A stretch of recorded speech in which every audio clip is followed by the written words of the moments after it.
bonjour et merci d'avoir accepté de participer à ce on va dire, webinaire, à cette présentation et ce temps d'échange sur un sujet d'actualité qui est quand même de plus en plus présent dans le monde, dans nos mondes professionnels, associatifs, syndicaux, etc., qui est la question des radicalités.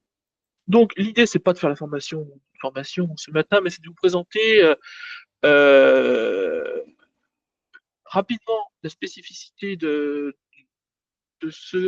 comment je conçois les choses et qu'on puisse échanger aussi derrière avec vos remarques, vos questions, vos précisions, etc. L'idée que ça soit le plus interactif possible si vous êtes d'accord. Donc, je pense on va peut-être déjà se présenter histoire voilà, savoir qui nous sommes. C'est pas très poli, mais je vais commencer par moi-même, puisque c'est vous qui êtes invité à cette présentation. Donc, je suis Nicolas Mazier. Je suis docteur en histoire des religions, anthropologie religieuse de l'Université Paris-Sorbonne, chercheur associé à l'Institut de recherche pour l'étude des religions à Sorbonne Université, enseignant universitaire à Paris 8 sous le diplôme universitaire formation à la lutte contre le racisme et l'antisémitisme co-animé avec la DILCRAC, la délégation interministérielle de lutte contre les discriminations, racisme, etc.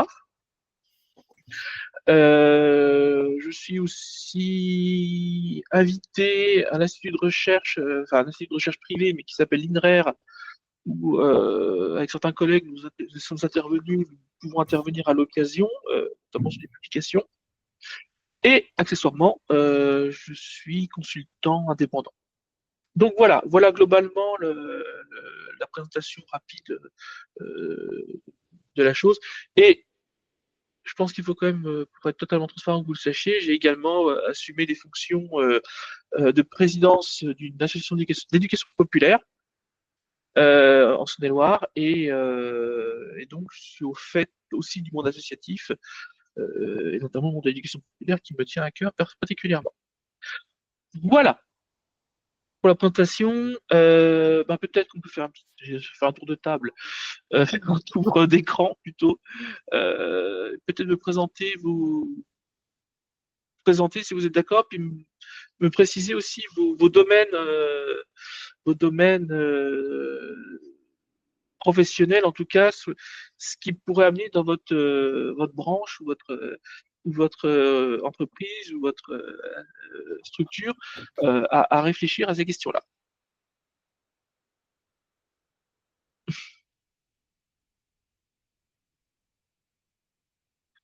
Je vais bien commencer alors. Allez-y. Esther Lauferme, je travaille pour un groupe d'assurance. Et donc, en fait, le sujet m'a interpellée parce que on rencontre de plus en plus, en fait, on est amené à rencontrer de plus en plus de questionnements en fait sur le sujet effectivement de la religion au travail, à s'exprimer, voilà. Donc, de la part des collaborateurs aussi, des demandes des fois spécifiques, liées à leur pratique, voilà. Et puis bon, après aussi au niveau de rappel un peu des règles aussi auxquelles on est des fois on est parfois amené à rappeler les règles de la laïcité au travail et puis de neutralité au travail. Voilà. Donc c'est des questions qu'on se pose et la difficulté c'est d'y répondre correctement en rappelant les règles et les lois quoi. Pour rester dans un cadre neutre. Je suis bien d'accord. Et que tout le monde accepte voilà les choses comme elles doivent se passer quoi. Mais ce que vous résumez juste, ça résume en même temps l'état de la société dans laquelle ces questions sont devenues des questions virales et ouvertes à toute polémique et à tout questionnement. Donc c'est vrai que c'est un véritable c'est une véritable problématique et on en rediscute, on en verra rapidement sur la petite présentation que je vous ai préparée. Euh, on est toujours sur une ligne de crête, donc il faut faire hyper attention. Alors, je m'excuse hein, si vous avez l'impression que je ne regarde pas en face, c'est juste que je suis sur deux écrans et que j'ai d'un côté la présentation et de l'autre, et qui n'est pas sur celui de la caméra, bien entendu. Quoi faire simple, on peut faire compliqué. Donc voilà, je m'en excuse. Ok, merci beaucoup pour cette première présentation. Allez, je prends la suite. Allez. Marie-Laure Gandier, moi je suis secrétaire du CSE du groupe DS. On a à peu près bientôt 500 salariés. On travaille beaucoup dans le secteur du nucléaire et on est actuellement confronté à quelqu'un qui peut-être serait dans une démarche de radicalisation. Donc, double problème pour nous. Voilà, après, on a aussi une problématique qui est on a beaucoup de salariés qui sont postés, vendus, entre guillemets, chez le client sur prestation, qui, du coup, tolèrent pas forcément la même chose que nous. Voilà, donc, besoin de rappeler, du moins de notre côté, ce qui est exactement ce qu'on doit appliquer, ni plus ni moins, pour que tout le monde soit d'accord. Et en plus, sur une question de sécurité pour vous particulière, la question nucléaire, qui est un sujet hautement, là aussi, sensible, en effet. D'accord, mais c'est très intéressant. Merci beaucoup. Alors, Sandrine Antunes, moi je suis secrétaire d'un CSE, on est moins sensible puisque ce n'est que du vin. Un peu. Pas dans l'agroalimentaire, certes, mais quoique. Non, moi je suis assez. En fait, le sujet m'a assez interpellée parce que je suis assez sensible là-dessus, dans le sens où peut-être que je serais un peu plus bisounours, mais je suis plus. J'adhère au fait de la laïcité, du fait que chacun a le droit de pratiquer son culte comme il le souhaite et de pas être empêché ou quoi que ce soit dès le moment où il ne peut je dis ça à autrui. Et donc, ouais, dans le cadre de notre société, je suis dans un groupe où c'est multiforme. Donc, du coup, là où je suis, moi, dans ma structure, on n'a pas de ce souci-là pas de souci, ni que ce soit de laïcité ou quoi que ce soit. Mais bon, ça m'intéresse aussi à titre personnel de savoir et d'avoir des informations là-dessus. Mais le vin peut être un sujet sensible, surtout en Bourgogne, où je suis aussi. Ça peut être un sujet de grande discorde. Bien, trêve de plaisanterie. Je suis dans le Rhône. Ah oui, bon, on est voisins. Non, mais en effet, vos trois préoccupations sont très intéressantes parce qu'en fait, elles reflètent presque l'ensemble du spectre de la problématique. C'est-à-dire qu'aujourd'hui,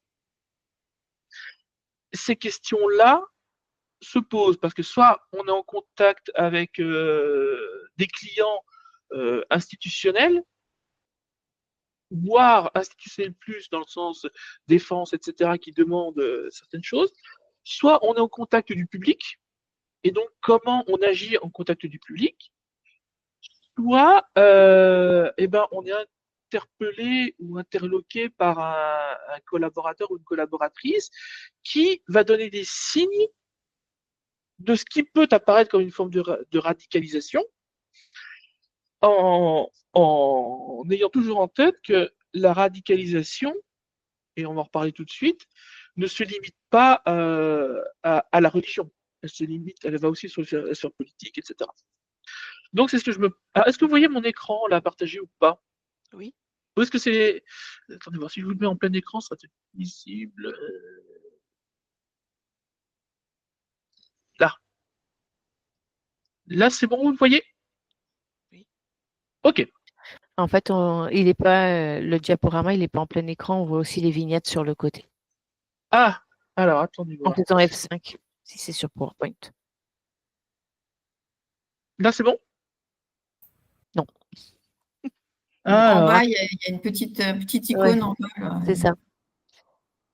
Oh, je masque ça. En bas, encore en bas à droite. En bas à droite, à côté du pourcentage de zoom, vous avez Petite télé. une petite télé avec comme un écran de vidéoprojecteur. Alors, petite télé. Là, vous voyez, il y a un pourcentage. Vous avez sur la partie droite, à côté du micro, Alors, vous avez un pourcentage, une barre où il y a de pourcentage. Et juste à sa alors, gauche, je le ne vois premier pas parce micro. que j'ai Ah. un problème de vue, du coup mon écran est pas du tout. Je vais essayer de faire autre chose, hein. On va faire un truc peut-être plus intelligent. Je vais le passer sur l'écran qui n'est pas déformé. Parce que sur l'autre, je suis à 200% de grossissement, c'est comme ça. Attendez. Là, vous avez les vignettes, on est d'accord. Oui, sinon, en haut, sur cette barre, si vous remontez, voilà, c'est là. Cliquez dessus normalement. Et là, Non, ça ne change rien. c'est pénible. Mais on le voit, on voit bien l'écran, on voit bien la Oui, diapo. vous y êtes presque. Tout là, à fait ça à zoome. droite de votre curseur, là. À Ouais. droite, Là, voilà. Non, Là. à cause. Ouais. C'est ça, hein, non la Non, petite, c'est celui qui est à gauche de votre curseur. Ah, à Voilà, gauche. celui-là. Ouais. Là, c'est bon. Non, Autrement, je grossis, on va pas. pour l'instant, pour ma part, moi, je vois très bien. Je suis sur un écran de portable, mais je vois très bien ce qui est écrit. Donc, Oui, pour la ma part, première ça vignette. porte. Ouais. Oui, ça Ouais, va. et si je mets la suivante, c'est lisible ou Oui, pas? ça va. Oui, Oui, tout à ça fait. va. Oui. Ok. Bon, alors pour faire simple, je suis parti encore une fois, on rentre pas dans les définitions précises, mais ça vous donne des éléments clés sur l'analyse de la radicalité, sachant que moi, à la fois, c'est une approche scientifique et juridique que j'essaie d'apporter en montrant comment l'apport des sciences humaines et sociales peut permettre de comprendre ces questions et les confronter aux normes juridiques. Alors, une radicalité, je vous disais qu'elle ne peut pas être, elle n'est pas forcément que religieuse. Elle peut être religieuse, bien entendu, mais elle peut être politique, elle peut être économique, elle peut être morale, elle peut être tout à la fois. J'ai pris un exemple, j'ai pris l'exemple actuel aux États-Unis où on a à la fois une radicalité politique avec un nationalisme exacerbé, une radicalité économique avec le mouvement libertarien notamment de Musk, raciale, avec la volonté de mettre en avant une ethnie plutôt que l'autre, religieuse, avec l'influence de ce qu'on appelle les pro-life, hein, les mouvements évangéliques, etc. Et donc, en fait, elle peut être protéiforme. Et c'est là la difficulté, et c'est là que le débat politique, quelquefois, aujourd'hui, est complexe parce qu'il est, il il ne pointe qu'un seul élément, souvent religieux. Mais en fait, la radicalité est un tout. C'est un tout. Et en matière religieuse, là je prends ma casquette d'historien des religions, mais en fait c'est pas tant l'aspect religieux qui est problématique, c'est ce qu'on appelle le fait religieux, c'est-à-dire l'instrumentalisation de la question religieuse à des fins politiques et idéologiques. En gros, c'est pas de ce qui est écrit dans les livres, qui est le monde des bisounours souvent, soyons clairs, mais c'est pas cette question-là, c'est vraiment la question de dire qu'on transforme une question pour en faire un mouvement à la fois culturel, cultuel, économique, politique, etc. Donc moi, c'est vraiment un point sur lequel j'insiste quand on évoque ces questions-là et sur lequel j'apporte, en tout cas le plus possible, l'éclairage de la recherche en histoire des religions, en sciences humaines globalement, qui permet d'acquérir les outils à la fois de reconnaissance, parfois de déconstruction, et surtout qui permettent d'outiller les personnes qui doivent gérer ces questions-là, d'outils scientifiques pour étayer leurs propos. C'est-à-dire que la radicalité, finalement, est-ce que, je ne sais pas, quelqu'un qui va être dans une logique politique extrémiste, quelle que soit la couleur politique, peu importe, mais cette radicalité-là, comment on l'aperçoit, comment on la signale? Parce qu'en fait, elle sera quelquefois peut-être très difficile à discerner. Ce sera des mots, des gestes, des attitudes. Et c'est ça qui est important d'avoir en tête, c'est qu'une radicalité fait quelque chose de protéiforme. Et c'est pas quelque chose qui se limite à une croyance, à une opinion, ouais, etc., etc. Est-ce que vous préférez on avance l'ensemble et puis on échange après ou Oui. on fait slide par slide? Non, peut-être pas. Pour ma part, d'équilibre et Ouais. d'échanger après, comme ça sera Oui, pour super. noter. On peut noter si on a des informations Ok. qui nous arrivent au fur et à mesure. Du coup, je vais essayer de pas faire trop long là-dessus. Et si je m'emballe, vous me reprenez parce que c'est aussi un sujet passion. J'ai voulu faire aussi une slide sur le principe de laïcité. Et je parle de principe et pas de valeur. C'est un point fondamental. Une valeur, c'est le triptyque républicain, liberté, égalité, fraternité. Une valeur, c'est un idéal. C'est quelque chose auquel on tend, vers lequel on tend, vers lequel on croit. Pour la croyance. Un principe, c'est quelque chose qui est au-dessus des valeurs. C'est quelque chose qui se concrétise. En fait, le principe de laïcité, il est à la fois liberté, égalité, fraternité concrétisée dans la cité. Et ce qu'il faut avoir en tête, et c'est là si vous bossez notamment avec l'international, ça peut être très compliqué, c'est que c'est une notion française. Pour l'anecdote, le terme laïcité tel que nous le concevons en France est très difficile à traduire dans d'autres langues. Alors les Allemands arrivent à faire une traduction à peu près littérale et encore, mais les Anglo-Saxons, le mot n'est pas compris. Le mot n'est pas traduisible dans leur langue. La seule langue, l'une des seules langues au monde qui a une traduction qui se rapproche le plus de notre notion, c'est le malgache. Pour héritage commun avec la France. Mais globalement, c'est un principe franco-français. Parce que le laïc, il existe, et le laïc, c'est quelqu'un qui sert un culte en n'étant pas membre du clergé. Mais la laïcité à la française, et on devrait dire la séparation à la française, parce qu'en fait, la loi de 1905, dans son texte canonique, ne parle jamais de laïcité, ou très peu. Elle parle de séparation des églises, au sens large du terme, et de l'État. Une loi de séparation de la sphère publique, de la sphère de la croyance. C'est aussi une loi de liberté de conscience. Ce n'est pas une loi contre les religions. Et pour reprendre Aristide Briand, c'est même une loi qui protège les croyants et les incroyants, hein, parce que du coup, la loi 1905 protège le croyant, le non-croyant, l'athée, l'agnostique et tout le monde. Et l'autre erreur qui est souvent faite, c'est qu'on associe à la loi 1905 les deux lois organiques de 2004 et 2010.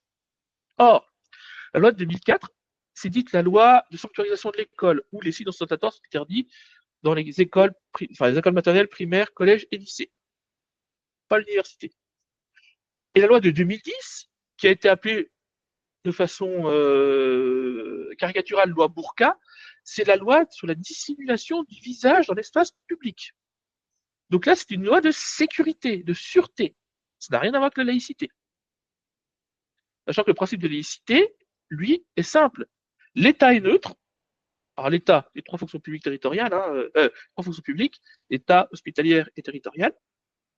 Les agents, les fonctionnaires, les structures assurant une mission de service public, donc qui relèvent du droit privé, mais qui assurent une mission de service public. Mais la rue, le citoyen, la citoyenne, le citoyen lambda, nous, on n'a pas été laïque. La société n'est pas laïque au final. C'est l'État qui, par sa neutralité, permet que chacun puisse librement vivre ensemble.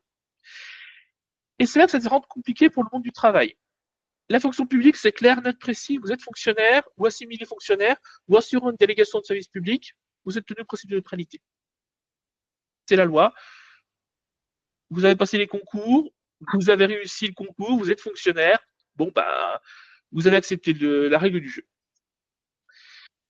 Dans l'entreprise, c'est différent. Parce que ça peut. L'entreprise est privée, par définition. Alors, il y a deux cas. Soit elle est privée, complètement privée, soit elle est privée et assure une mission de service public.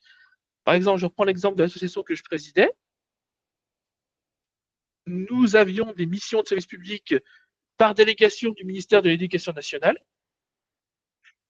Donc, dans ces conditions-là, lorsque les salariés intervenaient, ils devaient intervenir au titre,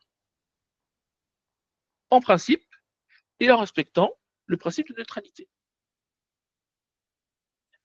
Je ne sais pas si vous vous rappelez, il y a quelques années, c'était 5-6 ans, il y avait eu un clash au conseil régional de Bourgogne-Franche-Comté, où une maman voilée avait accompagné une sortie scolaire.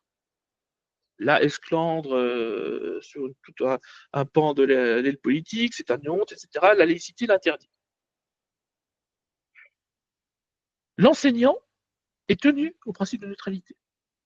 L'élu de la République est tenu au principe de la neutralité lorsqu'il est en fonction. Pas quand il est à titre privé, mais lorsqu'il est en fonction. La maman accompagnatrice, certes, est dans une mission de service public, mais elle est privée. Donc, elle n'a pas à appliquer le principe de neutralité. Elle doit impliquer simplement une chose, la loi de 2010 dans l'espace public, où elle ne doit pas dissimuler son visage. Donc, vous voyez, il y a vraiment une complexité des choses. C'est-à-dire qu'il y a la loi, l'esprit de la loi, et l'interprétation qu'on en fait. La loi de 1905, c'est vraiment une loi de tolérance et de séparation des deux éléments de deux sphères. Elle protège, et en même temps, elle donne des gages juridiques. Et c'est là que c'est compliqué dans le monde de l'entreprise, parce que rien n'oblige dans l'absolu une entreprise lambda à appliquer le principe de neutralité. Rien n'oblige une entreprise à interdire les signes ostentatoires de son établissement. Vous avez des entreprises qui peuvent accepter un signe ostentatoire, etc., etc. Donc vous voyez, c'est vraiment des éléments essentiels. Pour la neutralité, en fait, j'ai un peu devancé mon propos, mais on retrouve ces questions-là.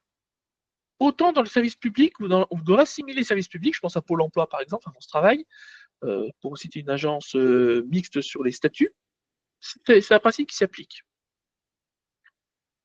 Est-ce que le supermarché du coin est tenu de l'appliquer? En fait, là, ce qu'il emporte, c'est le règlement intérieur.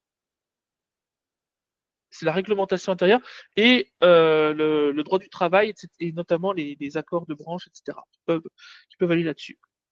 Mais dans l'absolu, vous ne pouvez pas interdire à un salarié de porter un signe ostentatoire au travail, sauf si le règlement intérieur le prévoit.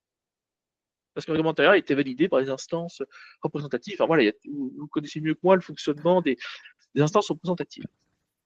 Et c'est là que c'est compliqué. C'est qu'on peut très vite tomber dans la mésinterprétation de la loi et tomber sous le coup de discrimination.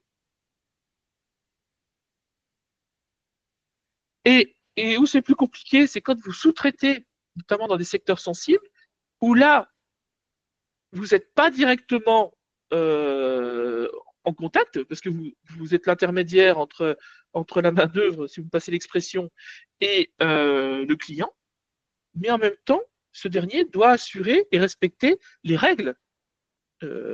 Si vous intervenez dans un espace public, dans un service public, par délégation, lorsque vous intervenez, même si vous travaillez dans le privé, que vous intervenez sur une délégation de service public, vous êtes tenu, vous, pour cette mission-là, à respecter le principe de neutralité.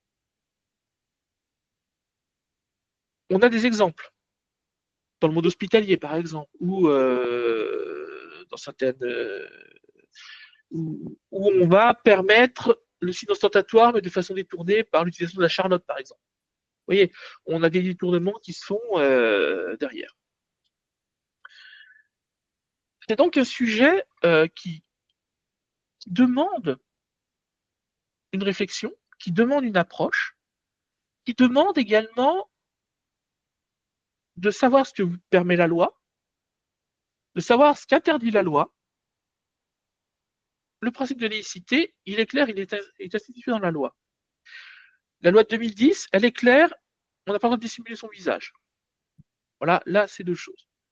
Maintenant, comment on adopte, comment on analyse les choses. Et c'est là qu'on arrive au dernier point, et après je vous laisserai la parole. Moi, pour le monde professionnel, je crois sincèrement qu'il faut étayer les personnes qui peuvent être amenées à intervenir sur ces questions-là. C'est-à-dire pouvoir répondre le plus largement possible au spectre de la question.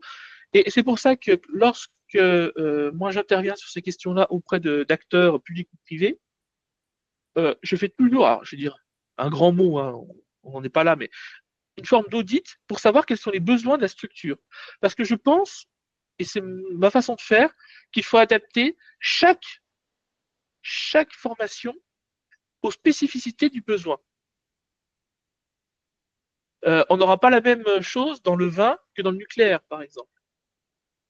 On aura un chapeau commun, mais il y a des spécificités qui font que là, on va relever d'autres règlements, qui sont les règlements de sécurité, défense, etc. Cet étayage permet aussi d'anticiper les choses. Parce que je vous disais que le principe de laïcité est compliqué à faire passer.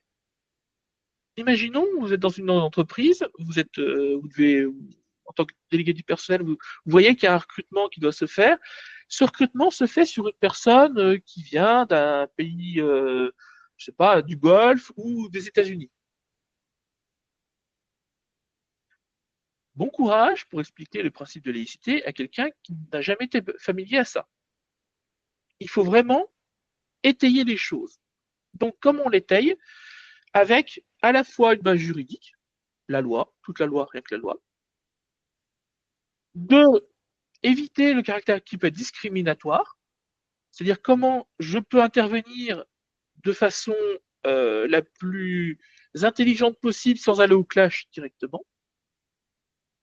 3, vous protéger, parce qu'en fait, le problème il est là, c'est que c'est une double vigilance, c'est qu'à la fois, il faut éviter d'être sur le caractère discriminatoire pour vous emmener en justice, mais vous-même, vous devez vous protéger parce que un élu, une élue,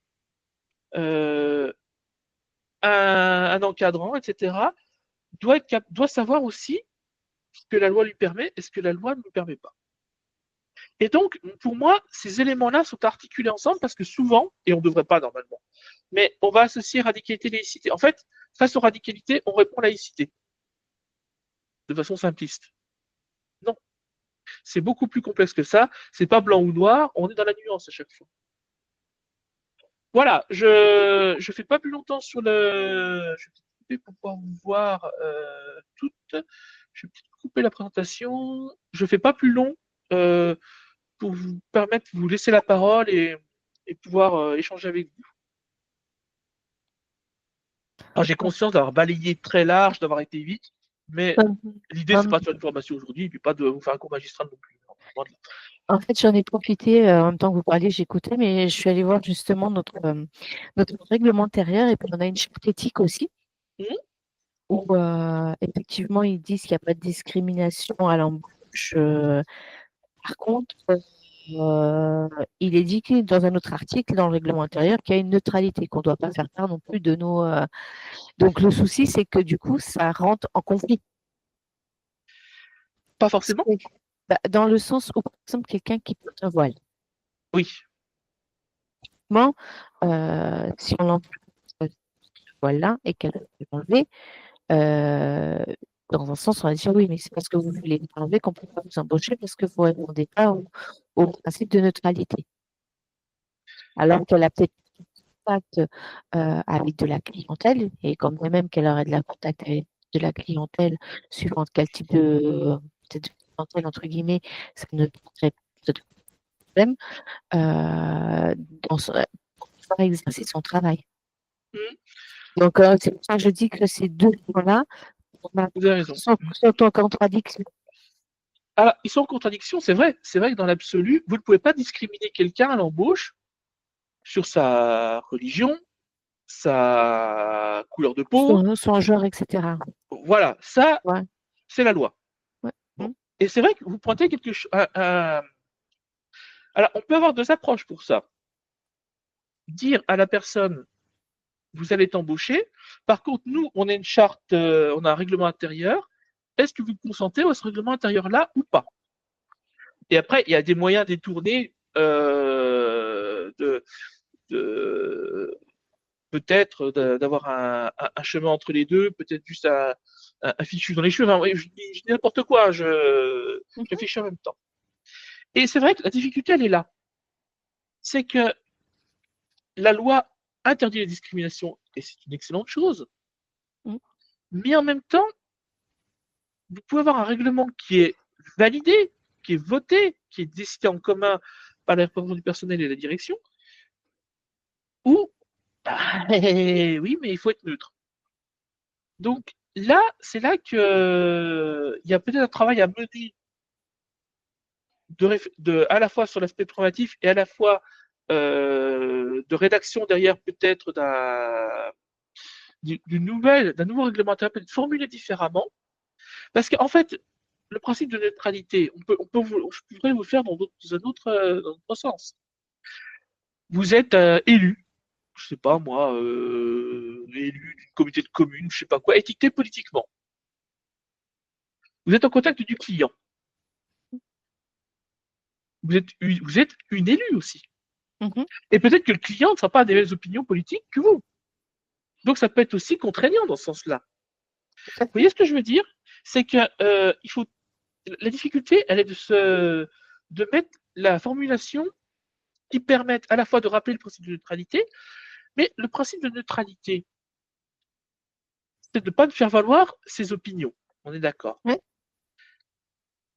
Est-ce que le voile, la kippa ou une croix chrétienne sont des éléments qui remettent en cause le principe de neutralité?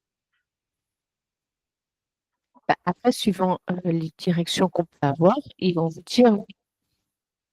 Voilà. On est sur la ligne de crête. C'est ça le problème, je suis d'accord. Typiquement, donc, je pense, en l'écoutant, la haute direction, la direction, je pense que ne voit pas d'inconvénient à ce qu'on porte une petite robe qu'elle soit discrète. Par contre, je pense qu'elle verra un inconvénient si quelqu'un qui est une assistante commerciale elle vient au bureau avec un fichu sur le carte de cheveux, par exemple. Voilà. Oui. Et concernant ce que vous disiez sur la position que quelqu'un est élu avec certaines opinions, quand vous êtes à l'embauche, c'est sensible dans le sens où c'est pas comme un fichu sur la tête, quoi. Et du coup, moi, c'est ce que je trouve, c'est que ça pointe une incohérence, à mon sens, au niveau de ça. Pour moi, c'est complètement incohérent. Soit vous dites, on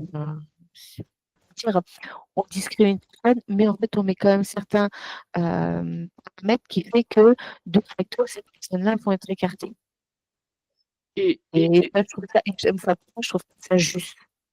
Je partage, et c'est ça, c'est ce qui est souvent retoqué par les tribunaux,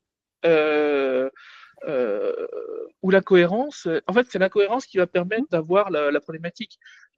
Encore une fois, dans le public, c'est clair et net. Dans le public, vous êtes fonctionnaire, vous n'avez pas le choix. C'est comme ça. Jusqu'à changement de la loi, mais en tout cas, c'est comme ça. Dans le privé, comme le règlement intérieur assume un rôle juridique, ça peut être l'occasion, peut-être, dans ce cadre-là, de repenser l'écriture. Parce qu'en fait, peut-être que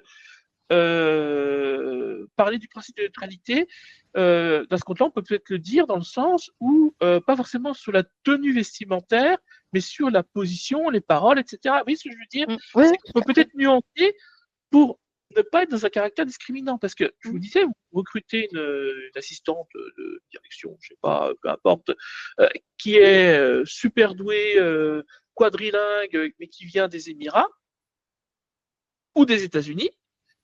Elle va vous dire, oui, mais moi, je vois où je veux ma croix qui fait 4 mètres de long. Enfin, j'exagère quand même, mais vous voyez ce que je veux dire? En fait, on est à chaque fois sur du borderline.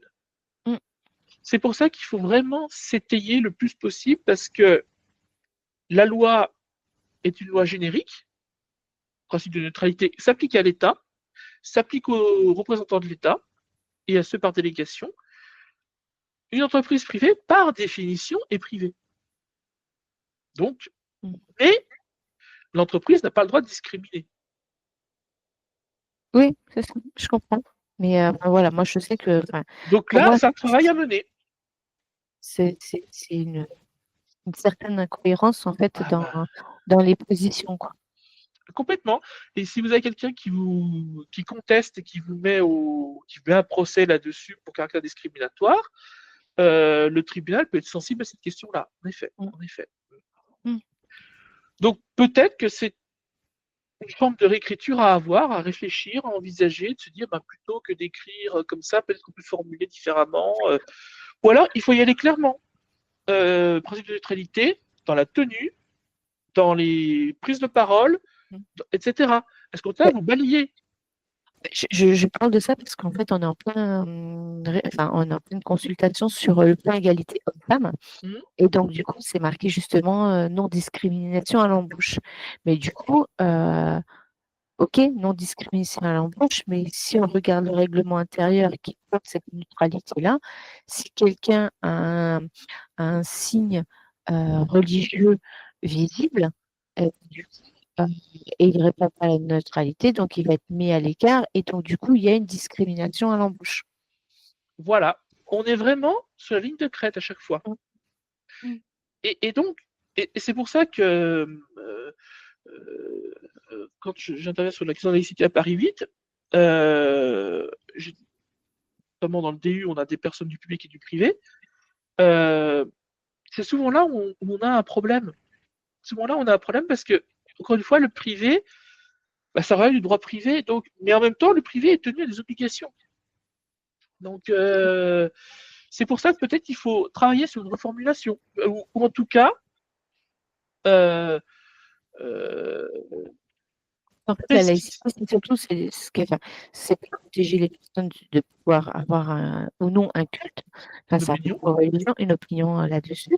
Et surtout, c'est empêcher le prosélytisme d'essayer de forcer les personnes à aller vers telle religion, telle opinion politique, etc. C'est dû à ça, quoi. Donc, je sais qu'on est un groupe international, donc on commence avec moi, je vois par exemple typiquement le cas de l'Angleterre, c'est quand même assez où on voit bien des gens qui se baladent avec soit les turbans sur la tête comme les Indiens, soit les kippas, etc. Enfin, même après, hein, vous allez quartier vous avez certains quartiers qui sont marqués que d'autres. Donc, qu'est-ce qui fait que dans certaines sociétés comme alors je n'habite pas en Angleterre, je vis à Limoges, dire si c'est tout blanc, tout noir, de ce que j'en perçois par contre, ça m'a l'air d'être beaucoup comment dire, adapté. Même moi, je suis d'origine, je suis de confession, parce que voilà, on me l'a mis, mais ça, il y a une loi en France qui interdit à ce qu'un café soit à moins de 50 mètres en direct d'une église. C'est-à-dire que si ça a été le cas il y a pas si longtemps, il y a quelques années, un café a dû fermer. Il est à 49 mètres en direct d'une église. Moi, je vais au Portugal, vous avez l'église, vous avez même pas 20, vous avez 25 mètres, vous avez deux cafés à côté des deux côtés. Ça ne change rien. Et c'est pas parce que voilà, c'est ça que je veux dire, c'est que après c'est la société française qui est comme ça, qui est articulée comme ça. Mais qu'est-ce qui peut être fait plus ou moins à nos niveaux pour que ce soit plus apaisé, en sorte que chacun ait son opinion et que ça ne vient pas cristalliser parce qu'il y a du chômage, parce qu'il y a de l'insécurité, parce qu'on a peur de l'avenir. Vous pointez à quelque chose de fondamental. La loi de 1905, il faut l'avoir en tête, c'est la loi qui ancre la République en France. Je m'explique. Les républicains, après 1871, après la défaite face à la Prusse et après la Commune, avaient deux adversaires. Les monarchistes, et l'Église catholique. Donc en fait, la loi de 1905 se fait, et je précise bien l'Église et pas les catholiques. Ça, c'est important. Donc on a réfléchi en France, avec cette lutte contre... de toute façon, il y a toujours une lutte entre l'Église catholique et l'État français, hein, même sous la monarchie. Comment on peut éviter que ça se dégénère en guerre civile, etc. Donc on est parti d'un principe qu'il fallait séparer les deux, mais, et ça c'est un point essentiel, encore aujourd'hui, la République protège les religions. Je rappelle que le ministre de l'Intérieur, M. Retailleau, est aussi ministre des cultes. Ça, on l'oublie tout le temps. Mais le ministre de l'Intérieur est ministre des cultes. Donc nous, cette loi de 1905, elle est née de notre histoire révolutionnaire, contre-révolutionnaire, pro-révolutionnaire, etc. Les pays anglo-saxons sont de culture protestante pour la plupart. Et dans le monde protestant, on a une approche très différente. On n'est pas sur une unité au sens où nous l'avons fait à la Révolution de nation. On ne naît pas français, mais on peut devenir français. Chez les anglo-saxons, on vit dans sa communauté, et les communautés ensemble forment le tout. C'est pour ça que vous allez avoir en Grande-Bretagne ou aux États-Unis des quartiers musulmans et en fonction de l'obédience, des quartiers juifs en fonction de l'obédience, des quartiers protestants, etc. Donc en fait, l'approche est totalement différente. C'est une approche communautaire, mais pas au sens communautariste du terme où on l'entend souvent péjorativement, c'est-à-dire que c'est la communauté qui prime. Donc, ma communauté, je suis afro-américain baptiste, eh ben, je vais dans une communauté afro-américaine baptiste. Je sais pas, voilà, je vais aller dans cette communauté-là et je vais travailler dans cette communauté. Donc en fait, c'est une approche totalement différente de la nôtre, où on estime que la liberté passe par l'unité. Chez les anglo-saxons, ça passe par la communauté. Et ça, c'est totalement différent. C'est pour ça que je vous dis que c'est un principe français et qui n'est pas compris. C'est que nous, on est parti de l'universalisme, c'est-à-dire que tout le monde vit ensemble et on protège chacun, là où les anglo-saxons, par exemple, vont faire la communauté, fait que on va aller comme ça. Et je rappelle qu'en France, ce n'est pas le cas partout. Alsace-Moselle, Mayotte, une partie de la Réunion et quelques cantons guyanais de mémoire continuent de ne pas appliquer la loi de séparation de 1905, mais le concordat. Même nous, on n'est pas clair là-dessus. Hein. En fonction des régions, c'est pas la même chose. Mais en tout cas, la différence, elle est là, c'est que la communauté en France, c'est la communauté nationale. On forme un tout, et nos différences font notre unité. Là où les anglo-saxons ont une approche beaucoup plus communautaire, et les États du sud de l'Europe, eux, restent sous une forme de concordat telle que nous on l'avait à partir de Napoléon, c'est-à-dire où les églises, quand je parle des églises, hein, c'est toutes les obédiences religieuses, et l'État collaborent plus ou moins ensemble. Voilà. Ça, c'est vraiment un point important, et quand je dis qu'il faut avoir l'historique en tête, c'est fondamental. Parce que les anglo-saxons ne nous comprennent pas, et nous ne comprenons pas les anglo-saxons là-dessus. Et du coup, je comprends que oui, ça soit compliqué à expliquer. Et au Royaume-Uni, vous allez avoir une institutrice de confession musulmane en voile, ça va choquer personne. Oui, c'est ça. C'est parce que nous, on a une histoire qui fait qu'on s'est construit contre, non pas les religions, encore une fois. Le 1905 n'est pas contre les religions, au contraire, elle protège, mais contre le dogme, donc contre l'aspect politique des religions. Les religions devant rester de la sphère spirituelle et non pas se mêler de politique. Regardez, on a une problématique aujourd'hui avec certains médias qui affichent clairement des opinions politico-religieuses. Et ça pose une vraie problématique. Quand on est sur la TNT, donc sur une délégation de service public, est-ce qu'on a le droit de faire du prosélytisme? La question est là. Et jusqu'à aujourd'hui, on n'a pas de Disons que si on s'en tient à la loi et à ce qu'elle dit, c'est que, étant donné que c'est une mission de service public, théoriquement, il n'y a pas à faire du prosélytisme et on ne doit pas le faire. Ouais, C'est comme sauf que vous avez des exceptions. Par exemple, dans la loi 1905, et ça, je vais vous poser la question à toutes les trois. À votre avis, dans un lycée public, qui est un internat, est-ce que c'est autorisé d'avoir une salle œcuménique, une salle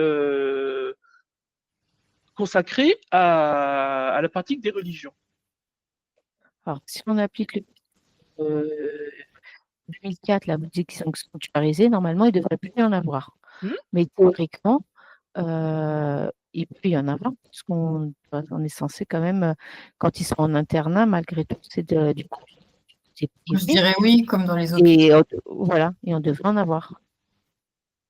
Et Esther, vous en pensez quoi? Oui, je pense qu'il devrait y en avoir, parce que En chacun est fait, libre de pratiquer son culte. vous avez toutes les trois raisons. L'article 2, paragraphe 2 de la loi 1905 stipule que dans alors à l'époque, collèges, lycées, prisons, hôpitaux, l'armée, etc., sont autorisés des lieux de culte. Et pour ça, quand souvent je pose la question à mes étudiants, non, vous n'avez pas le droit. Ah ben attendez, si. Vous prenez tous les grands lycées qui ont des internats, notamment les anciens lycées qui ont été construits au 19e, vous avez toujours une salle de culte. Parce que, en fait, les législateurs en 1905, qui étaient finalement beaucoup plus clairs que nous aujourd'hui, disaient que l'internat relevait de la sphère privée, parce qu'en fait, l'enfant ou l'ado qui est à l'internat, il va en cours la journée, donc les cours sont sanctuarisés, mais l'internat, c'est le lieu de vie. Donc, ça relève de la sphère privée. Donc, on ne peut pas interdire à quelqu'un de pratiquer son culte. Est-ce que c'est pas dû au fait que peut-être en 1905, il y avait plutôt deux grandes religions en France, qui étaient le catholicisme et le judaïsme, et que de nos jours, maintenant, il y en a trois en place avec l'islam? C'est la problématique parce qu'en 1905, on a. Alors, je rappelle que tous les bâtiments religieux construits en 1905 appartiennent à l'État. L'État est garant. Il y avait que la mosquée de Paris qui était construite. Donc la mosquée de Paris relève des principes de 1905. Mais pour l'islam, en effet, on n'a rien fait. Sachant qu'à l'époque, en 1905, il y avait un département français qui s'appelait l'Algérie, où la loi n'a pas été appliquée. La loi 1905 n'a pas été appliquée en Algérie. C'est le seul département avec certaines outre-mer où on n'a pas appliqué la loi 1905. Le législateur a estimé qu'en Algérie, vous aviez trois communautés principales, musulmanes majoritaires, chrétiennes et juives. Donc, pour éviter et maintenir le colonialisme, parce que derrière, il y avait une lecture colonialiste, on a décidé de ne pas l'appliquer en Algérie. L'Algérie a appliqué le concordat jusqu'à la fin de la guerre d'Algérie.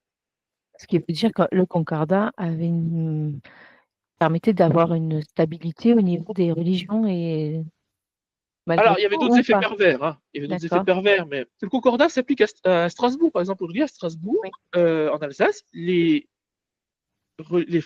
prêtres, rabbins et imams sont fonctionnaires. Construire un lieu de culte relève de l'État. C'est l'État qui. Donc, en fait, c'est là que c'est très compliqué au final. C'est que, et c'est typiquement français, on met des strates différentes. Mais le principe de neutralité, il est là. C'est que ce qu'il faut vraiment retenir de 1905, c'est que c'est l'État qui est neutre. L'État dans ses institutions. D'ailleurs, j'avais vu la problématique qui m'avait été posée au Grand Paris par la directrice d'une médiathèque. D'après vous, vous êtes une médiathèque publique ou paraprivée, hein, peu importe, qui accueille du public. Donc, bien sûr, une mission de service public. Si vous avez un salarié qui dit, moi, je ne veux pas recevoir de femmes voilées, d'hommes avec une kippa, ils doivent les poser en entrant dans la médiathèque. Est-ce que c'est légal ou pas? Imaginons, il n'a pas le droit de. Non, c'est pas légal, non? Il n'a pas le droit d'interdire à des personnes qui un signe religieux d'entrer dans une médiathèque. Par contre, lui, il n'a pas le droit d'en porter un. L'usager, donc nous tous, quand nous sommes en dehors de nos fonctions, l'usager il vient comme il veut, à partir du moment où il n'a pas le visage caché. Bon, ce qui était un peu paradoxal pendant le Covid, où là, la loi était un peu compliquée à appliquer. Mais là, c'était la sécurité. Voilà, mais plus. en gros, parce qu'on a appelé le mot burqa en 2010, mais c'est une erreur. C'est une loi pour. Si vous portez une cagoule pour rentrer dans un magasin, vous n'avez pas le droit. Donc en fait, on a centré, le débat politique a centré sur une religion, pour être clair. C'est ça le problème. Peut-être qu'ils auraient dû être plus larges en spécifiant que c'était, oui, cacher son visage pour tout type d'individu. C'est ce que dit la loi. Voilà. De Mais le façon à problème- être reconnu dans la rue, quoi. C'est ce que dit la loi. Je pense Oui, c'est ce que dit la loi, donc c'est pas stigmatisé par rapport à une religion, alors. Sauf Oui, mais qu'on le- en a fait un débat de stigmatisation. Ah oui. C'est-à-dire que la classe politique, les médias, etc., ont amené le débat là-dessus. Mais Ce qui était contre, hein, alors. ce qui est contre-productif. Et quand on parle, on entend beaucoup parler de laïcité aujourd'hui, la laïcité par-ci, la laïcité par-là. On va fêter les 120 ans le 5 décembre de la loi de 1905. Pendant 100 ans, ça a posé problème à personne. Ça a posé problème à personne, personne n'en parlait. Il y a eu une évolution, et c'est pour ça que moi, cette formation, j'articule aussi sur le temps historique, c'est que vous avez ce qui s'est passé le 11 septembre 2001, où là, il y a une rupture totale aux États-Unis, mais aussi par ricochet dans nos sociétés, où du coup, l'identité est revenue sur le devant. Et dans les radicalités, j'en ai pas parlé, mais j'en parle maintenant, du coup, la question de l'identité est importante. Parce qu'en France, on a un principe, nous sommes toutes et tous égaux dans notre identité de citoyennes, citoyens français, de confession, etc., etc. D'ailleurs, je ne sais pas si vous vous souvenez, mais après le 7 octobre et les attentats au sud d'Israël, Le Monde avait titré les Juifs français ont peur. Ce qui est une mauvaise interprétation du principe de laïcité. Parce que le principe dit on est français d'abord, de confession après. Vous voyez comment, en renversant le sens des mots, on change leur valeur. Et c'est pour ça que quand vous êtes confronté à quelqu'un qui va mettre en avant ces questions d'identité, etc., je pense qu'il peut être important de renverser le paradigme.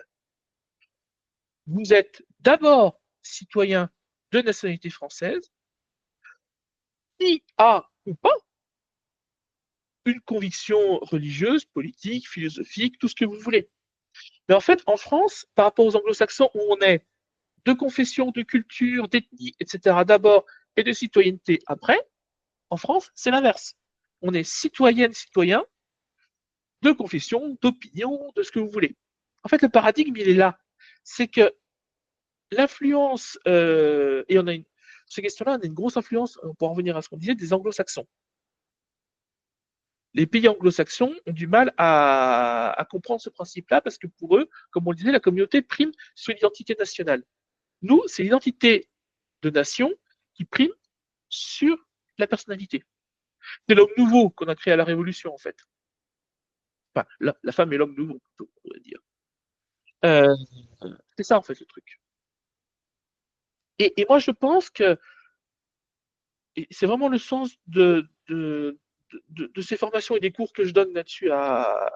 Et je tiens vraiment à un sujet que je développe dans mes recherches aujourd'hui, c'est que on ne peut pas aborder ces questions-là que par un prisme purement, j'allais dire, pas légal, mais en tout cas pur législatif. Il faut le comprendre dans un contexte long pour pouvoir le déconstruire. Parce que j'en reviens aux radicalités, vous allez avoir l'identité religieuse qui va ressortir, l'identité ethnique, donc la non-appartenance ou le sentiment de ne pas appartenir par caractère discriminatoire à une communauté unique, et ça on le retrouve, hein, qui n'est pas dénué de réalité, il faut aussi en avoir conscience. Donc en fait, le problème il est là, c'est comment on arrive, vous avez un collaborateur qui commence à être borderline sur certains points, comment, on le repère? Parce que qu'est-ce qui relève de la provocation? Qu'est-ce qui relève de la réalité des opinions? Ça aussi, c'est quelque chose de très limite. Donc, voilà, c'est vraiment un ensemble à avoir en tête, à mon sens, essentiel. À la fois ces questions de radicalité, comment on les perçoit, comment on les analyse, comment, à un moment, on les prend à bras le corps, tout en évitant la problématique qui peut vous retomber dessus par ricochet de discrimination. En fait, le truc, il est là. C'est qu'à chaque fois, les deux vont de pair. Je ne peux pas discriminer une collaboratrice parce que elle a un signe religieux qui ne convient pas, mais par contre, elle a un discours en public qui la pose problème. Donc en fait, dans ce cas-là, vous pouvez attaquer non pas l'opinion religieuse, mais le discours. Vous voyez ce que je veux dire? C'est les gestes et les faits qui font que, et pas l'appartenance à une obédience philosophique, politique, religieuse, ou ce que vous voulez. Et c'est là qu'à mon avis, le travail et le sens de ce webinaire et de ce que j'envisage derrière, c'est vraiment ça, pour articuler, alors, ce qui relève de la loi, toute la loi avec la loi, ce qui relève de l'argument, qui là peut poser problématique, tout en évitant le caractère discriminatoire qui est quand même un caractère qui aujourd'hui peut poser des problèmes importants et qui existe. C'est une réalité. Je vois mes étudiants à Paris 8, donc Paris 8, c'est Vincennes-Saint-Denis. Ceux qui viennent du côté de Vincennes, ils n'ont pas de soucis. Saint-Denis, c'est plus compliqué, par exemple sur le marché du travail. Donc la discrimination existe. Mais voilà. Donc pour moi, c'est vraiment une articulation à voir sur ces éléments, à la fois un apport, enfin un grand mot scientifique, mais en tout cas de compréhension à la fois de la construction de ces radicalités, de ces critiques de la laïcité, et vous voyez bien qu'on ne peut pas le faire en une heure, ça prend du temps, et surtout, moi, il y a un axe sur lequel je tiens vraiment à travailler, c'est quand j'interviens auprès d'un CSE, d'une direction de centre hospitalier ou ce que vous voulez, c'est de comprendre les besoins spécifiques de la structure. Parce que là, on a fait du générique. Mais si je vous prends toutes les trois, vous aurez chacune un besoin d'approche différent. Parce que suivant votre centre d'activité, suivant vos partenaires, suivant vos clients, suivant tout ce que vous voulez, on peut imaginer, vous aurez besoin d'un schéma clé en main. C'est-à-dire que c'est quelque chose qui sera pour vous et pas un truc générique. Alors, on peut faire des trucs génériques, c'est pas compliqué. Mais moi, je pense que c'est important aussi d'avoir quelque chose d'artisanal, adapté aux besoins, à vos questions, à vos problématiques d'élus aussi, parce que beaucoup d'élus aujourd'hui sont confrontés à ces problématiques-là, parce que vous êtes en première ligne, bien souvent. Et en même temps, vous étayez intellectuellement pour avoir des outils à la fois de compréhension, à la fois d'analyse fine et à la fois de réponse. Ça, pour moi, c'est fondamental dans cette démarche.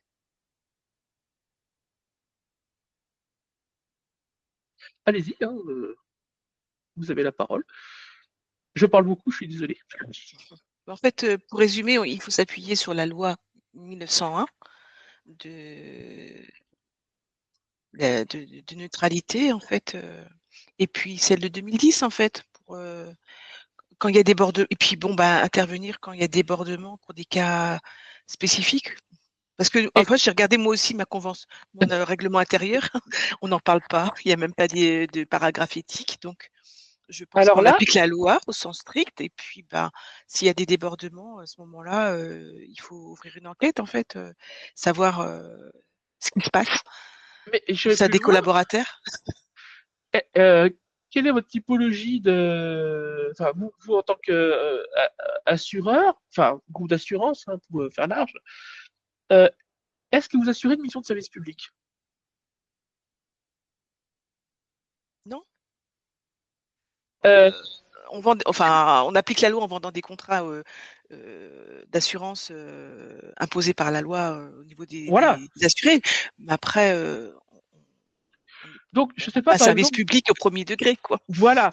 Par exemple, je sais pas, dans le monde de l'assurance, vous avez à la fois peut-être une clientèle, enfin des collaborateurs, collaboratrices en présentiel, mais il y en a peut-être maintenant, on voit beaucoup sur des plateformes téléphoniques, etc. Bon. Et je vous dirais, à la rigueur, quelqu'un qui a un signe ostentatoire, qui est au téléphone, vous n'allez pas avoir de contact avec le public direct. Et même en agence, si c'est une agence, si le règlement intérieur ne dit rien, qu'est-ce qu'il interdit de venir avec son t-shirt Vive l'anarchie, bon capitalisme, parce que là aussi c'est ostentatoire. On fait focus sur l'aspect religieux, mais l'aspect philosophique et c'est politique entre dedans. C'est-à-dire que bon bah, vous voyez ce que je veux dire? Oui, d'où une certaine neutralité à avoir vis-à-vis des clients, en fait. C'est pour ceux qui Mais sont oui, en agence, en ceux qui agence, oui, mais vont en clientèle. mais à ce compte-là, il faut vraiment que le règlement, enfin, moi en tout cas c'est quelque chose que je constate de plus en plus. À partir du moment où c'est écrit et que c'est validé, au moins il y a quelque chose. Que si c'est un accord tacite, le jour où vous avez quelqu'un qui va vous contester, vous voyez ce que je veux dire, c'est que ça peut très vite partir en cacahuète. C'est pour ça que le règlement intérieur est très important dans le monde professionnel. Mais encore une fois, oui, normalement, après, je dirais que c'est presque l'éthique de chacun. Quand vous êtes avec un client, vous êtes tenu une certaine neutralité, normalement. Après, sauf si vous connaissez la personne, etc. Mais c'est vrai que c'est une question fondamentale. Comment j'applique? Moi, je pense, voilà, la Après, notion il y a de des choses, enfin, je veux dire, il y a des choses qui s'imposent d'elles-mêmes dans la mesure où on est là pour répondre à des demandes clients. On va garder une certaine neutralité parce qu'on va pas, enfin, je veux dire, il faut rester professionnel et puis vendre son produit en fait. Donc c'est ça, voilà, c'est on va mettre de l'éthique. côté, voilà, on va rester neutre et puis Même s'il faut même tenir son. entre collègues, enfin au sein de l'entreprise aussi, parce que moi je suis au siège. Voilà, on est entre collègues, on reste neutre parce que le professionnalisme prend le pas sur le privé. Et c'est peut-être un axe à développer, justement. Ça peut-être permettre à vos collègues, ça peut être intéressant, qu'ils aient à la fois ce rappel juridique, hein, notion de neutralité, notion de que le monde du travail, c'est quand même une entité où on est censé tous travailler en se respectant le plus possible en tout cas, et en étant pouvant vivre ensemble sur la période de travail. Mais dans l'absolu, encore une fois, rien n'oblige, si, je caricature volontairement, mais rien n'oblige au principe de neutralité. Après, c'est l'éthique professionnelle. Et ça, c'est un autre élément qui rentre en jeu. Mais en tout cas, je vais aller dans un autre exemple. Si par exemple, vous avez dans le règlement intérieur une obligation de porter un uniforme, je sais pas, vous avez des gens qui travaillent chez les boulangers, Darty, ils sont tenus de porter un uniforme. Pas un uniforme, hein, voilà. Je ne sais pas comment on peut l'appeler, mais bon. Donc ça doit apparaître dans le règlement intérieur. Une tenue de travail. Une tenue de travail adaptée, appropriée, etc. Mm. Je pense que dans le nucléaire, par exemple, vous êtes tenu d'avoir une tenue réglementaire. Vous n'allez pas aller en tongs et en short hawaïen. Enfin, à un moment, voilà. Donc, peut-être par des biais comme ça de réglementaires, ben, il serait peut-être bien un moment de le rappeler, de dire, ben voilà, le principe de neutralité fait que chacun est libre d'avoir ses opinions. On peut en discuter à la pause café, un interdit, hein. mais ça ne doit pas rentrer dans, dans le bon fonctionnement du quotidien du secteur d'activité. Parce que le problème, si vous ne réglementez pas, ben, ça peut laisser des portes ouvertes. Il y a le truc. Donc, se réfugier sur les principes de loi, oui, clairement. La notion de neutralité, la loi de 2010 qui dit que vous n'allez pas arriver au travail masqué, enfin, en temps normaux, en temps de crise et sanitaire, oui, ça peut être important. Et peut-être avoir des collègues formés, là, ça peut être intéressant aussi d'avoir des, moi ce que pour le monde hospitalier j'appelle une task force, c'est-à-dire des gens qui puissent repérer des choses, un prosélytisme, mais pas forcément que religieux. Parce que vous pouvez avoir un prosélytisme politique, philosophique, etc. Donc, je pense que ça peut être intéressant d'avoir plusieurs accès pour vous qui êtes vraiment sur un j'allais dire marchand privé, même si c'est plus compliqué que ça, mais d'avoir ces notions-là.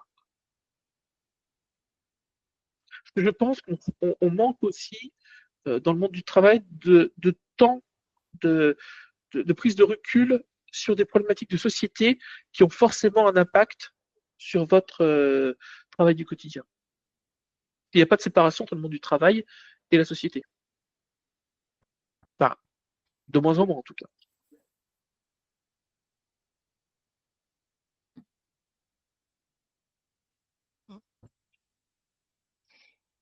Non, mais n'hésitez pas. Hein, moi, Bah, moi, je dirais que comme c'est pas au règlement intérieur, on a tendance à appliquer la loi,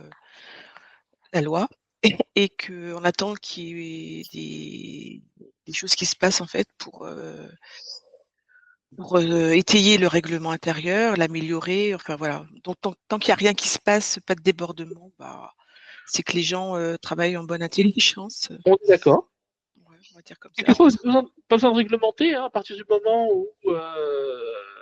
Bah, alors, ça a aussi un effet pervers, c'est-à-dire que la réglementation permet de se protéger. Vous voyez ce que je veux dire? C'est que si c'est inscrit noir sur blanc sur un texte, ça permet de vous protéger. Donc peut-être que oui, tant que ça se passe bien et dans 95% des cas, ça se passe quand même plutôt bien. Oui, bah, en fait, il n'y a pas si longtemps, on a eu un cas lié à l'alcoolisme sur le lieu de travail. Voilà. Donc, comme il y a des endroits où il y a des machines dangereuses, on a apporté un avenant au règlement intérieur sur ce sujet. Oui. Voilà, on a mis en place des contrôles, des appareils de contrôle en cas d'urgence, en cas de Bien besoin. sûr. Ouais, bon, voilà, c'est au fur et à mesure des choses. Oui, des choses, oui, c'est ça, c'est qu'on légifère. Enfin, on réfléchit. On réfléchit à améliorer le règlement intérieur. Mais je pense que ça peut être intéressant d'anticiper ces questions-là parce qu'elles peuvent se poser et peut-être rappeler aussi du coup par rapport à l'usager. Enfin, je pense qu'il peut y avoir une double réflexion là-dessus sur vos besoins de terrain et ce que vous constatez. Ce qui peut être intéressant, c'est de faire un retour terrain, c'est-à-dire qu'est-ce que les gens constatent hors siège. C'est parfois intéressant de voir. Du coup, ça me pourrait poser une question, c'est parce que là, vous parlez de les radicalités. Donc là, c'est quand on passe vraiment dans l'extrême. Hein, oui. Voilà. Parce que normalement, par exemple, si on est syndiqué, on peut très bien essayer de faire adhérer les gens et du coup, on fait une sorte de prosélytisme pour pouvoir faire venir les gens. Donc, c'est quand même comment est-ce que... voilà, parce que le souci, moi, de ce que je vois, hein, peut-être que j'anticipe un peu trop en avance, mais comme on dit, chez échaudé, c'est comment est-ce qu'on peut ne pas être, par exemple, si on est syndiqué, de dire, bah voilà, notre syndicat, ce qu'il fait exactement factuellement, adhérer et de ne pas être en porte-à-faux avec la direction qui va vous dire, ah non, mais vous n'avez pas le droit de démarcher comme ça les salariés. Alors, ça, c'est une autre ambiguïté du principe de neutralité dans le monde du travail, c'est que si vous êtes élu syndiqué, vous êtes protégé. C'est la loi, vous êtes protégé. Vous avez des temps syndicaux, des D'accord. temps de communication syndicale, etc. Vous pouvez, et surtout quand les élections arrivent, bah voilà, c'est le jeu. Hein. Chacun va essayer de, de, de, de faire grandir son organisation syndicale.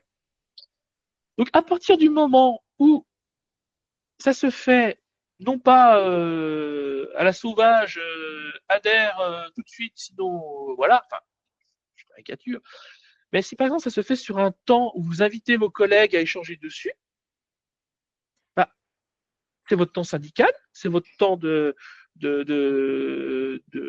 ou délégué du personnel ou délégué syndical. Donc là, c'est pas du prosélytisme, que ça sera dans un cadre précis. Par contre, si vous arrivez tous les matins avec t-shirt, banderole, adhérer, là, à un moment, ça peut poser problème. Mais dans l'absolu, le statut syndical, et heureusement, ça fait partie de la démocratie dans l'entreprise, a le droit de s'exprimer, mais souvent dans un cadre précis. C'est-à-dire que, ou c'est une réunion où vous invitez vos collègues, enfin voilà, il y a souvent un cadrage pour éviter justement les débordements. Mais oui, si on va par là, c'est une forme de prosélytisme, on est d'accord. Mais à ce compte-là, c'est la même chose pour les partis politiques lors des élections. Oui, tout à fait. Les partis politiques font de la propagande, mais la propagande n'est pas un gros mot. Hein. Entendons-nous là-dessus. C'est que c'est une liberté, là aussi, que permet la notion de neutralité de l'État, qui permet la notion de propagande. Mais encore une fois, il faut que ça se fait à bon escient. C'est comme la pratique religieuse au travail. Tiens, d'ailleurs, pour ces questions-là, à votre avis, est-ce qu'un salarié, si un salarié pose un congé pour une fête religieuse, n'importe laquelle, est-ce qu'on a le droit de lui refuser? Non, mais il pose un congé, en fait. Voilà. Il a le droit. Voilà. Il a le droit de faire ce qu'il veut. Vous n'avez pas le droit de demander. Vous n'avez pas le droit de demander la raison du congé. Ouais. Et ça, certains salariés ont peur des fois parce qu'ils se disent ouais, mais si je demande. Bah, non, votre congé, vous allez le faire pour l'ouverture de la truite à la pêche, comme pour aller faire, je sais pas, un tournoi de je sais pas quoi. C'est paradoxal par rapport à l'État français, dans le sens où on a des jours, on a des jours fériés qui sont quand même dus à des fêtes religieuses catholiques, quoi. À part le 1er mai, le 8 mai, le 11 novembre et le 14 juillet, il n'y a que ces quatre-là. Tout le reste, c'est des fêtes religieuses. Alors, on ne va pas se plaindre, ça nous fait des congés supplémentaires. Ça, c'est historique. C'est historique. Non, mais ce que je veux dire, c'est ça, quoi. Je sais que nous, en fait, en termes de CSE, quand on fait pas les cadeaux de Noël, on fait c'est de fin d'année. Oui. Bah, comme l'éducation nationale, c'est plus les vacances de Noël, c'est les vacances de fin d'année, c'est les vacances de printemps, c'est les vacances d'hiver. Oui. C'est ça. Ça veut dire que on évolue quand même petit à petit dans les terminologies, mais au fond, ça reste. Au fond, les concernés s'y retrouvent en fait, hein, avec le rythme. Alors, bah oui, sachant qu'au final, on peut être un peu provocateur, mais aujourd'hui, qui fait encore Noël d'une fête religieuse? Très peu de gens au final. La plupart des gens. Devenu commercial.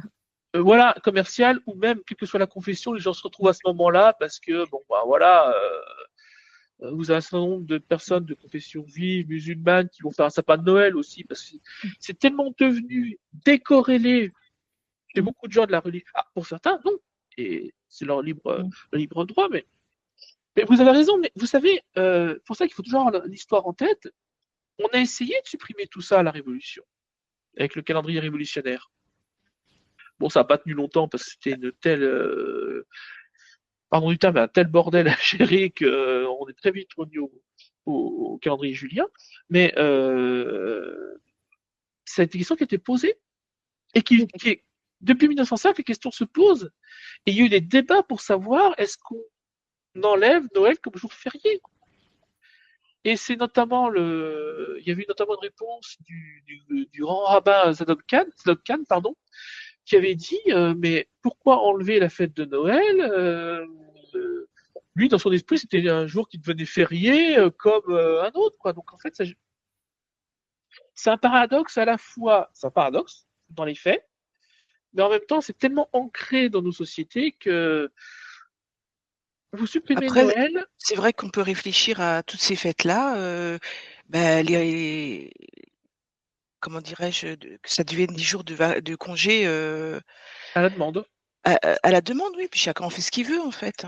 C'est une question qui est de plus en plus posée. En effet, c'est Mais une question qui se peut-être pose. qu'on va y arriver un jour, peut-être. Je pense qu'on y arrivera parce qu'en fait, euh, notre société évolue. La loi 1905, quand elle a été votée, c'était pour bouffer du curé. Une loi anticléricale.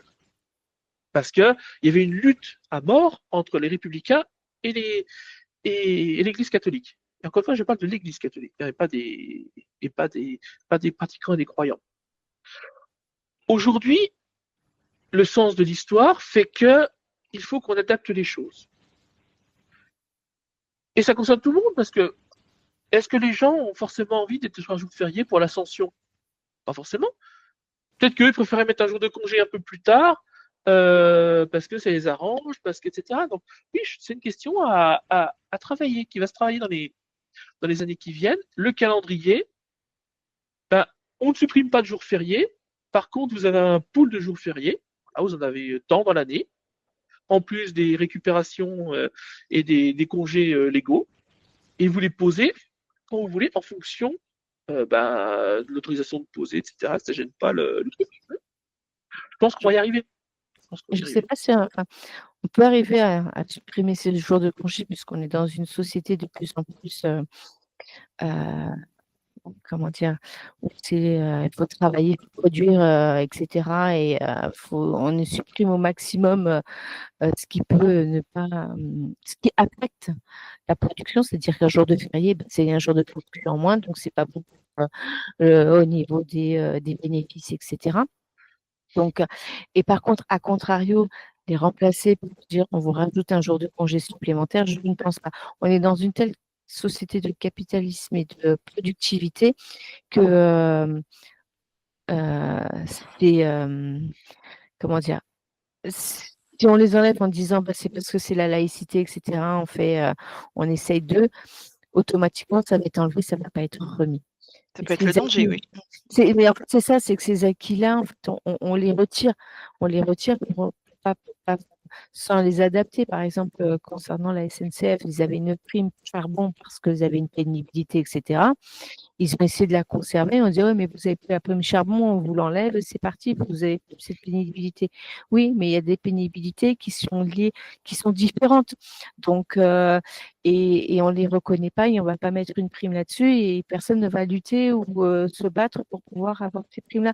Donc, c'est ça qui est le danger, c'est que en fait, on arrive facilement à enlever, mais très peu à remettre parce que c'est pas notre souci, c'est pas la société dans laquelle on vit de nos jours. Non, vous avez raison, je suis fils de cheminot, donc je connais bien la question. Et non, mais c'est vrai. Mais je vais aller plus loin. Et c'est pour ça que aussi cette question de radicalité et de laïcité est primordiale et qu'il est primordial de l'aborder sous des prismes différents de ce qu'on entend aujourd'hui. C'est que, en fait, ce sont des sortes de totems qui permettent d'avancer d'autres choses sur le droit social, sur la préférence, etc. etc. Aujourd'hui, tous ces éléments dont on a discuté ce matin sont garantis par la loi et la Constitution. Je rappelle le préambule de la Constitution de la République qui dit que la République française est une république laïque, sociale, etc. etc. Quid de demain? On ne sait pas. On voit ce qui se passe aux États-Unis. C'est pas exclu que ça puisse nous arriver à moyen terme en France. Je ne sais pas. Mais en tout cas, rien n'est jamais acquis à l'avance.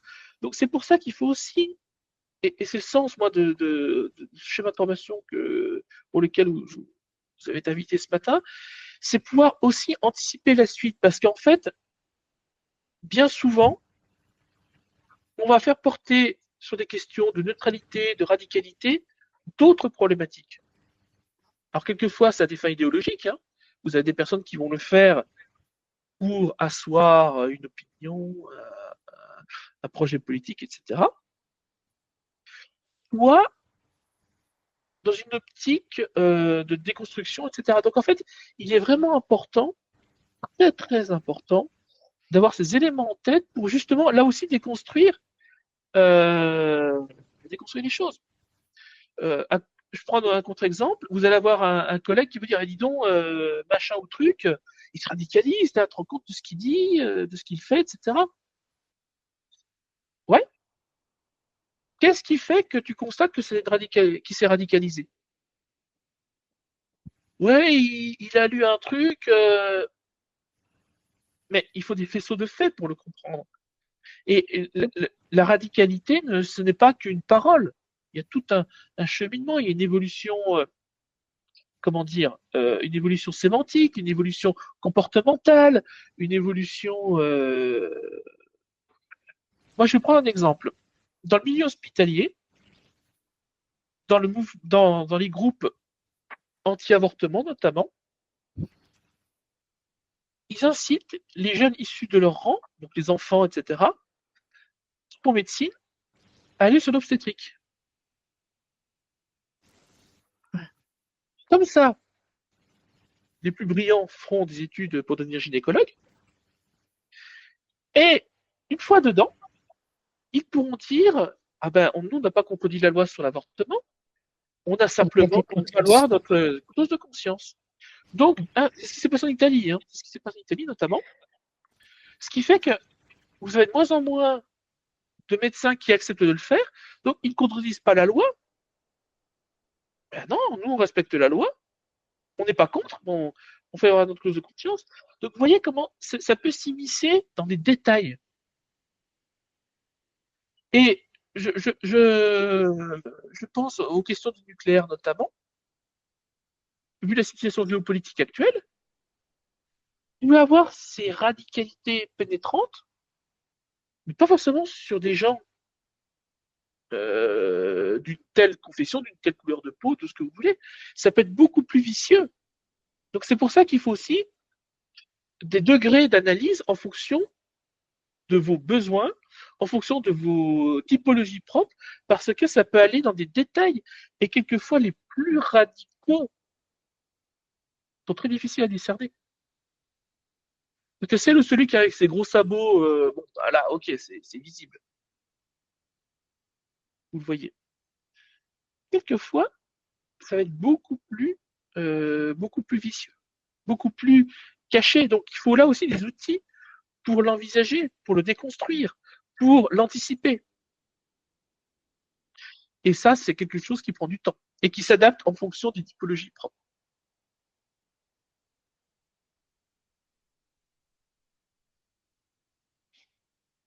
Parce que du coup, ces radicalités aujourd'hui ne se limitent pas à la religion. On l'a bien compris.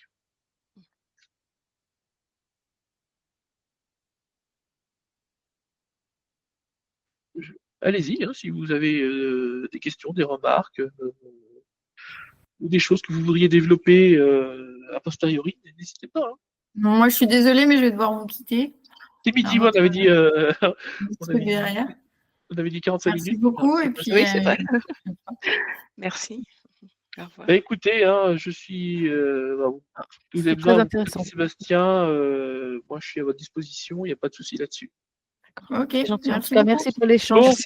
Bon, bon courage à vous. Merci. Au revoir. Au revoir.